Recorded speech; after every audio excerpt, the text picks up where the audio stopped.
Hey everyone, it's Veronica. How's it going? It's Anthony. And today we're here for another incredible tour. You know, Veronica, we're going to be doing something today that not a lot of people in this entire world get the opportunity to do.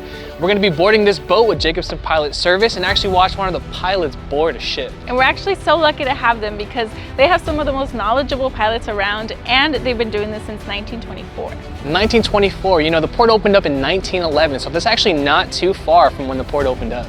Yeah, so essentially they've been doing it the entire port's history. Oh, and look, the pilots are on their way. Let's jump on board.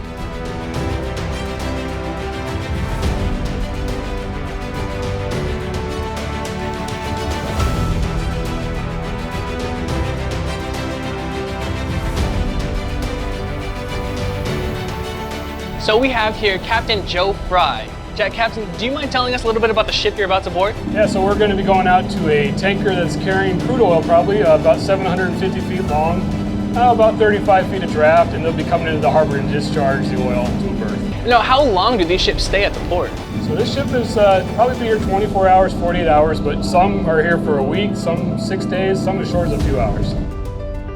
Now, how has the job changed since you started here at Jacobsen Port Pilot? So the ships are continually getting bigger. They're getting deeper, they're getting wider. They're wide as almost half a football field, and they go down 7 stories underwater. The length is taller than most buildings that you see, so every day they're just getting bigger and bigger. So how much training does it take to become a pilot? It's a 3-year training process, and in that time I think I did about 2,900 different ships to different areas in the port. So 3 years of hard work. It all sounds so different. It's kind of like from driving a stagecoach bus one day to driving a small little minibus. Yeah, right. So it's like tell our friends, we're a special valet. We take the ship from sea, we park it, throw them the keys, and we're off. Now that we're at the ship, Captain Joe Fry will board and navigate it to berth. He is only one of the many captains that work at the port to bring in about 2,000 ships each year.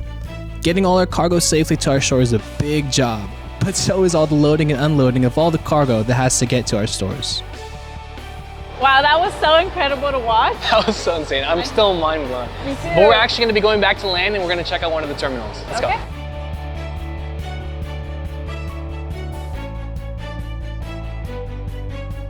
Welcome to Pier C, where one of our many terminals is located. And as you can see, there are many containers all around us, and they all look identical on the outside, but on the inside, they can look very different and carry things from frozen food to electronics.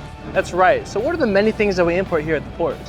The records that the port has shows that the furniture, cars, clothes, shoes, and electronics are our biggest imports, with companies like Walmart, Target, and Amazon.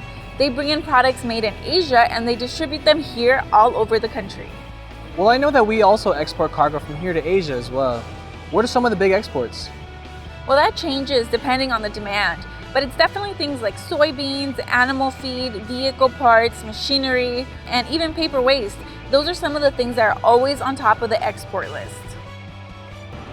So pretty much anything you can think of comes through the port. Exactly, and as the second busiest port in the United States, we handle over $170 billion in trade every year. And it's not just on things that can fit in containers like clothing, furniture, and electronics. It's also petroleum, lumber, cement, grain, and salt, as well as oversized cargo like huge cranes, wind turbines, and helicopters. Another way to look at it is that 40% of all goods imported into the country come through the San Pedro Bay Gateway, which includes the Port of Long Beach and the Port of LA, which is right next door. Keeping that trans-Pacific trade route between Asia and the US operating smoothly is critical to our entire national economy. People everywhere in our country depend on us to get them what they need quickly and safely. Not to mention helping our companies get the products they make here in the US to other countries. And if you're wondering where all of these imports are going to go, well, about 60% of them are going to stay right here in Southern California because we have such a big population here. To get all these goods to stores, trucks will take the containers to warehouses, which are both either close to the Port of Long Beach or to the Inland Empire, where companies like Walmart and Skechers keep their items until they are needed at a store or sold online. And as for the other 40%, well, that's where rail comes in. At our docks, cargo can be loaded from the ship to the train directly and can reach any part of the nation in just days.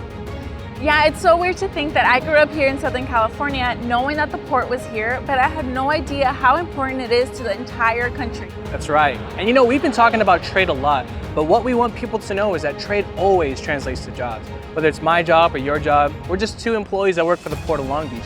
But what we want you to know is that the port is relative to more than 51,000 jobs in the city of Long Beach alone. That's more than 1 in 5 jobs. And throughout the United States, we're relative to more than 2.6 million jobs. Isn't that crazy? Yeah, and to think it's right here in our backyard. Yeah, it makes you kind of proud, doesn't it? Yeah, of course. And if anyone wants more information on careers or jobs at the Port of Long Beach, make sure to check out our website or follow us on social media. And make sure you also check out our other video tours to see how the Port of Long Beach is the port of choice. See you next time.